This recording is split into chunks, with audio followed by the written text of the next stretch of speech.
अस्सलाम वालेकुम। Stirling learning में खुशामदीद। आज के इस लेक्चर में फ़िज़िक्स 10th की बात करेंगे और ये हमारा 25वां लेक्चर है। और इसमें जो आखिरी टॉपिक है ज्योमेट्रिकल ऑप्टिक्स, जो चैप्टर नंबर 12, उसका आखिरी टॉपिक डिफेक्ट्स ऑफ विजन, और इसकी बात करेंगे। और उसके बाद फिर समरी और थोड़ी सी अगर एक्सरसाइज की बात हो सकी तो वो कर लेंगे। Near point and far point variation of focal length. ये आई अकोमोडेशन की डेफिनेशन आपने पढ़ ली थी कि हमारी आई जो ऑटोमेटिकली वेरिएशन उसके अंदर होती है कि जिससे हम दूर की चीज़ को भी फोकस कर लेते हैं और फिर जब करीब देखते हैं तो करीब की चीज़ को भी फोकस कर देते हैं। तो near point and far point, near point and far point का when we look hold a book too close the print is blurred.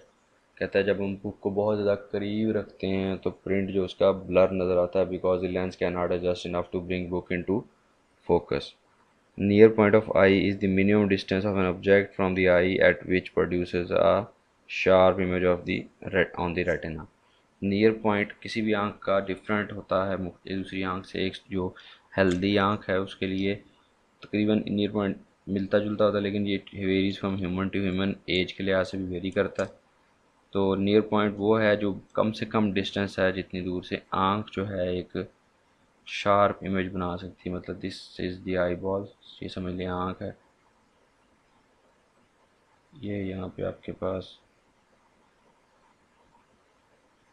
सारा निज़ाम लेंस वाला, और यहाँ से देख रहा है बंदा। अब ये जितनी दूर आपके पास एक ऑब्जेक्ट पड़ा हुआ है, अगर इसका यहाँ पे इमेज बन रहा है रेटिना के ऊपर, शार्प इमेज बन रहा है, ब्लर नहीं बन रहा, तो ये क्या होगा, नियर पॉइंट।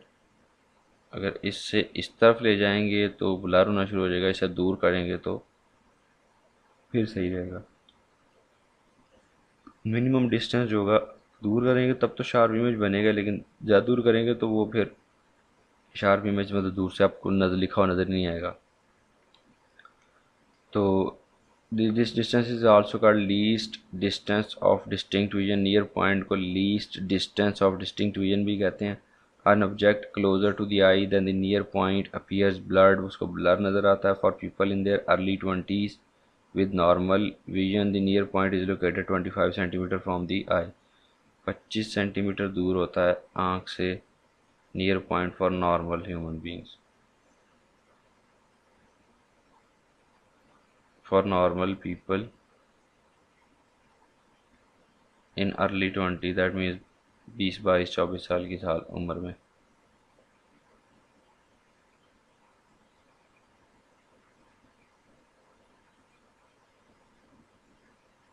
ठीक है। With normal vision the near point is located about 25 centimetre from the eye. जो नियर पॉइंट 25 सेंटीमीटर है। It increases about 50 centimetre at age of 40। तो 50 सेंटीमीटर हो जाता है जब आपकी एज होती है 40 की। फिर आपको बहुत ज़्यादा करीब चीज़ नज़र, या फिर इसको दूर करके देखें तो आपको चीज़ नज़र आती है। एंड रफली 500 centimetre at the age of 60 year, और 500 सेंटीमीटर हो जाती है at the age of 60। This is not for everyone, ये कुछ लोगों के लिए होता है, बाकी जनरली ये काम होता है। The far point of the I is the maximum distance that distant object from the I on which the fully relaxed I can focus. जिसमें बिल्कुल नॉर्मल आँख जो है वो फोकस कर सके। कहता है एक बंदा जिसकी आंखें नॉर्मल है, आई साइड नॉर्मल है, वो बहुत दूर दूर तक ऑब्जेक्ट्स को आराम से देख सकता है। तो अगर ये फार पॉइंट की बात करें तो हमें जो प्लैनेट्स हैं या स्टार्स हैं उनको भी बिल्कुल सही तरह देखना, मतलब एक ही नज़र में हमें नज़र आने चाहिए बिल्कुल क्लियर, लेकिन वो ऐसा होता नहीं है। इस वजह से नॉर्मल आइज़ इस सेंस में लोगों की फार पॉइंट के लिहाज से नॉर्मल आइज़ लोगों की नहीं होती। अब डिफेक्ट्स ऑफ विजन, अब विजन में जो मसले आते हैं, आंखें जो लोगों की ख़राब होती हैं, जो उनको ऐनक लगवाने की ज़रूरत पड़ती है, वो उसके थोड़ी सी बात करें। क्योंकि लेंस की बात हो रही थी, तो आंखों के अंदर भी लेंस होते हैं जिससे सारा इमेज बनती है, और इस वजह से इसकी उसने डिस्कशन की हुई है यहाँ पे। Near sightedness myopia, some people can not see distant objects clearly without aid of spectacles. Spectacles मतलब ऐनकों की मदद के बगैर वो लोग दूर नहीं देख सकते। This defect of vision is known as short sight और near sightedness and it may be due to eyeball being too long. इससे हो सकता है आपका आई बॉल टू लॉन्ग हो गया तो आप जो दूर की चीज़ें हैं उनको अच्छी तरह से नहीं देख सकते। Light rays from the distant object are focused in front of the retina and a blurred image is produced. आपका जो फोकस है वो फ्रंट ऑफ बनता है रेटिना के और दूर की चीज़ें आपको ब्लर नज़र आती हैं। The near sighted eye can be corrected with glass और contact lenses that use diverging lens. Light rays from distant object are now diverged by this lens before entering the eye. अभी यहाँ पे देखें इसकी जो पूरी वर्किंग है वो मैं आपको यहाँ पे समझाता हूँ। ये एक नॉर्मल आई का लेंस है, ठीक है। ये समझ लें आपके पास आँख है, ये नॉर्मल आई का लेंस है, बाहर दूर से लाइट आ रही है और ये कन्वर्जिंग लेंस है, इसने उसको इकट्ठा कर दिया, लेकिन इकट्ठा करते हुए उसने जल्दी इमेज बना दिया। यहाँ बनना चाहिए था, यहाँ बना दिया। अब उसको जब वो आगे डाइवर्जिंग लेंस लगा देगा, इसका क्या मतलब है? डाइवर्जिंग लेंस का मतलब होता है कि लाइट को वो फैला के भेजेगा। अब यहाँ से लाइट गुजरी थी पहले, अभी डाइवर्जिंग लेंस में से आएगी तो लाइट और बाहर से गुजरेगी। जब और बाहर से गुजरेगी तो उसको बेंड करते करते करते पहुँचते पहुँचते वो रेटिना के ऊपर इमेज ही बना देगा। इसको बोलते हैं correction of the near sightedness by diverging lens. Far sightedness hypermetropia, ये मायोपिया था जिसमें दूर की चीज़ें नज़र नहीं आती, और इसमें hypermetropia the disability to of the eye to form a distinct object of near by objects on its retina is known as far sightedness. कहता है करीब की चीज़ों को कोई आँख ना दे सके तो उसको बोलते हैं फार साइटेडनेस, ठीक है। नियर साइटेडनेस वो है जिसमें दूर की चीज़ें नज़र नहीं आती, और फार साइटेडनेस वो है जिसमें करीब की चीज़ें सही नज़र नहीं आती, दूर की चीज़ें नज़र आती हैं। साइट मतलब देखने नज़ारे कहते हैं, और फार का मतलब दूर, दूर के नज़ारे नज़र आते हैं, करीब के नज़ारे नज़र नहीं आते, ठीक है। अगर उर्दू में इसको ज़रा सीधा सीधी बात ट्रांसलेट करें तो the disability of the eye to form distinct object of nearby objects on its retina is known as farsightedness। को farsightedness कहा जाता है कि उसकी नियर बाय ऑब्जेक्ट्स की जो इमेज है वो रेटिना के ऊपर सही नहीं बन रही। When a far-sighted eye tries to focus on book held closer than the near point, it shortens its focal length as much as it can. However, even if at its shortest, the focal length is much longer than it should be. Therefore, the light rays from the book would form a blurred image behind the retina। तो वो उसको जब करीब ले कहते हैं object को, तो उसने जल्दी से उसको बेंड करना होता है, दरमियान में से लेंस मोटा हो जाता है, लेकिन इतना मोटा हो नहीं हो सकता कि आपका जो इमेज है वो यहाँ बन जाए। तो इसके लिए फिर कन्वर्जिंग लेंस इस्तेमाल होता है कि लाइट उसको बेंड कर रही है लेकिन बेंड हो नहीं रहा, बेंड यहाँ पे पहले बेंड हो गया था, यहाँ पे बेंड हो नहीं रहा और पीछे चला गया। इस वजह से कन्वर्जिंग लेंस होगा, उसको पहले ही लाइट को कन्वर्ज करके बेंड करके आपको देगा, फिर आगे उसको आपकी आँख जो है बेंड करके उसको सही पोजीशन पे उसके ऊपर रेटिना के ऊपर इमेज को फॉर्म कर देगा। अब ये defect can be corrected with the help of converging lens. ये वही सारी बातें जो हमने पीछे की हैं, और यही दो तीन आज के लेक्चर में चीज़ें रह गई थी। Near point, far point, effects of vision, near sightedness क्या है, उसकी करेक्शन कैसे होती है, फार साइटेडनेस क्या है, उसकी करेक्शन कैसे होती है, ये चीज़ें याद करने वाली हैं।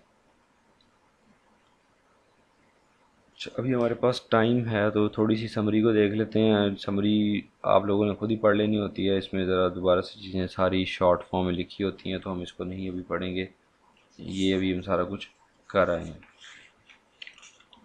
एक्सरसाइज शुरू करते हैं। MCQs मल्टीपल चॉइस क्वेश्चंस, ये अभी इनके निशान नहीं लगे हुए, आप लोगों के अगर बुक पे निशान नहीं लगे हुए तो लगा लीजिएगा मेरे साथ साथ। What is the following quantity is not change during refraction of light. Refraction of light में कौन सी चीज़ तब्दील नहीं होती? उसकी डायरेक्शन नहीं बदलती, उसकी फ्रीक्वेंसी नहीं बदलती, उसकी वेवलेंथ नहीं बदलती, या उसकी स्पीड नहीं बदलती। रिफ्रैक्शन लाइट क्या होती है, जिसमें आपके पास लाइट अपना रास्ता बदलती है। और रास्ता क्यों बदलती है हमने पीछे पढ़ा था। रिफ्रैक्टिव इंडेक्स क्या होता है, वो सी ओवर वी पे डिपेंड करता है। वेलोसिटी के अंदर जब आप किसी भी एक मीडियम से दूसरे मीडियम में, जैसे ये ग्लास है, इसमें से एयर में लाइट लेके आते हैं, तो वहाँ पे जो रिफ्रैक्शन है वो एन के मुताबिक होती है, जो साइन आई और साइन आर भी कहते हैं और सी बाई वी भी कहते हैं। मतलब ग्लास के अंदर लाइट की स्पीड और थी, एयर के अंदर स्पीड और थी, तो स्पीड इसकी बदलेगी और उसकी डायरेक्शन भी बदलती है। क्योंकि डायरेक्शन जब बदलती है, रिफ्रैक्शन कहते हैं किससे हैं, जब वो अपना रास्ते से डाइवर्ट हो जाती है। स्पीड बदली, डायरेक्शन बदली, it's frequency and it's wavelength, इनमें से कौन सी चीज़ बदलती है और कौन सी चीज़ नहीं बदलती। डायरेक्शन बदलेगी, स्पीड बदलेगी, फ्रीक्वेंसी और वेवलेंथ। इसमें इसकी v is equals to F lambda हमारे पास रिलेशन है। v बदला, इसमें से लैम्डा बदलेगा या फ्रीक्वेंसी बदलेगी। फ्रीक्वेंसी, फ्रीक्वेंसी नहीं बदलेगी, लैम्डा बदलेगा, क्योंकि लैम्डा जो है इसका रिलेशन होता है स्पीड के साथ। ठीक है, तो लैम्डा बदलेगा, सिर्फ इसकी वेवलेंथ बदलेगी, बाकी और कुछ नहीं बदलेगा। A converging mirror with a radius of 20 cm creates a real image at 30 cm from the mirror. What is its object distance? ये छोटा छोटे न्यूमेरिकल हैं, साथ साथ इसको सॉल्व करेंगे, साथ साथ इसके आंसर देते जाएंगे।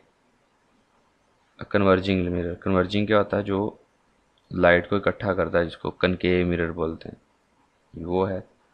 और इसका रेडियस है कितना, रेडियस ऑफ कर्वेचर 20 सेंटीमीटर है, ये कैपिटल आर है। तो फोकल पॉइंट क्या होगा, 1/r/2, तो मतलब 10 सेंटीमीटर हमारे पास फोकल लेंथ आ गई। 30 centimetre from the mirror, Q मेरे पास आ गया 30 सेंटीमीटर। तो पी फाइंड करना, 1/f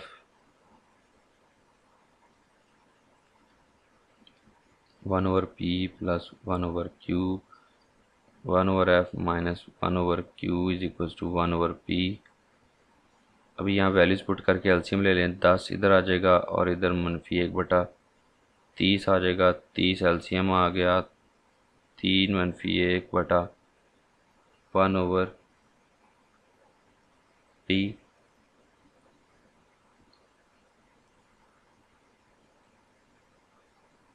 तो यहाँ पे आपके पास 2/30 और 1/p बनेगा। ये आपके पास कौन सा है, converging mirror with the radius of 20 centimetre, real image 30 centimetre from its mirror, the object distance अब अपने बताना है।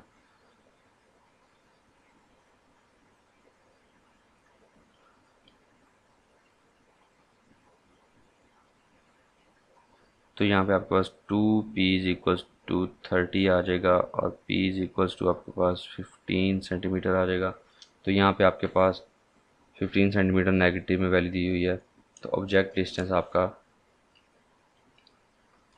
15 सेंटीमीटर होगा। कन्वर्जिंग लेंस मिरर है, तो ये आपके पास -15 इसका करीब 3 बनता है।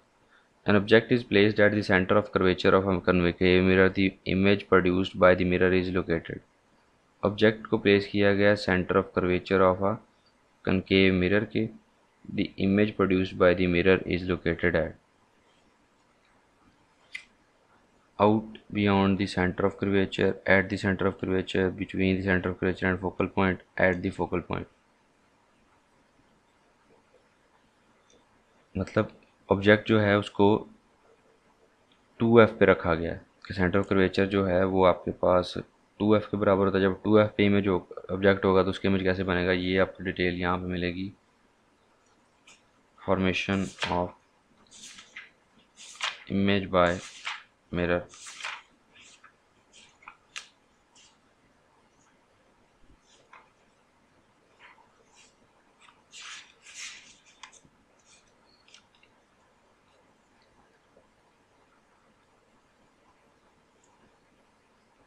1/f is equal to 1/p plus 1/q।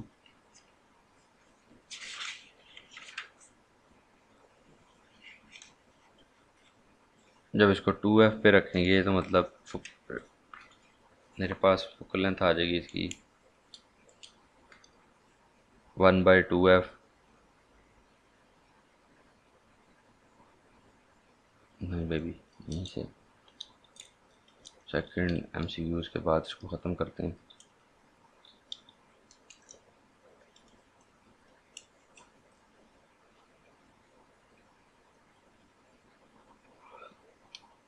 दो MCQs हमने सॉल्व किए हैं, बाकी पीछे से जो आखिरी डिटेल थी इसकी फार साइटेडनेस और वो सारी बातें हमने कर ली हैं।